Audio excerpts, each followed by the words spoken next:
જૂનાગઢ જિલ્લાના માળિયાહાટીના ખાતે વડાપ્રધાન નરેન્દ્ર મોદીના સ્વચ્છતા અભિયાન કાર્યક્રમ અંતર્ગત લોકોમાં જાગૃતતા ફેલાવવાના ઉદ્દેશ્ય સાથે એક ભવ્ય રેલીનું આયોજન કરવામાં આવ્યું હતું। સ્થાનિક સરકારી હાઈસ્કૂલ ખાતેથી શરૂ થયેલી આ રેલીએ શહેરના જુદા જુદા મુખ્ય માર્ગો પર ફરીને સ્વચ્છતાનો સંદેશો પ્રસારિત કર્યો। રેલી દરમિયાન અગ્રણીઓ અને વિદ્યાર્થીઓએ વિવિધ સૂત્રોચ્ચાર કરીને તેમજ જાહેર સ્થળો પર સફાઈ કામગીરી કરીને લોકોને સ્વચ્છતા પ્રત્યે જાગૃત કર્યા હતા।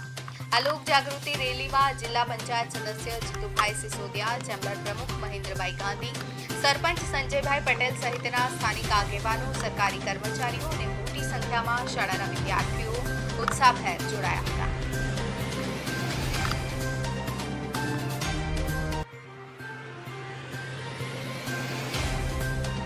આદરણીય વડાપ્રધાન શ્રી નરેન્દ્રભાઈ મોદીના માર્ગદર્શન મુજબ 8 થી 14 તારીખ સુધી સ્વચ્છતા અભિયાન ચાલી રહ્યું છે। સ્વચ્છતા અભિયાનના ભાગરૂપે આજે માળિયાહાટીના સરકારી હાઈસ્કૂલમાં તાલુકા દરમિયાન સરકારી શાળાના બાળકો, શિક્ષક સ્ટાફ તેમજ તાલુકા વિકાસ અધિકારી, જિલ્લા પંચાયતના સભ્ય શ્રી જીતુભાઈ, સરપંચશ્રી, તાલુકા વિકાસ અધિકારીના સભ્યો, ગ્રામ પંચાયતના સરપંચશ્રી અને આગેવાનો ઉપસ્થિત અને વિદ્યાર્થીઓની ઉપસ્થિતિમાં મોટી સંખ્યામાં આજે સંકલ્પ કરવામાં આવ્યો। તમે સ્વચ્છતા અભિયાનનો પૂરેપૂરો સહયોગ આપશો, પ્લાસ્ટિકનો ઉપયોગ કરશું નહીં, સ્વચ્છતા રાખશું અને સ્વચ્છતા માટે જે નિર્ણય લઈએ લોકો સુધી પહોંચાડી અને કમસે કમ અમારા વિસ્તારમાં, અમારા તાલુકામાં, અમારા જિલ્લામાં વધુ સ્વચ્છતાનો લાભ મળે એવા અમે પ્રયત્ન પૂરા કરશું એવો સંકલ્પ સાથે આજે બધા મોટી સંખ્યામાં આજે આપીને સંકલ્પ લીધો છે। ત્યારે બધાને ખૂબ અભિનંદન આપીએ છીએ।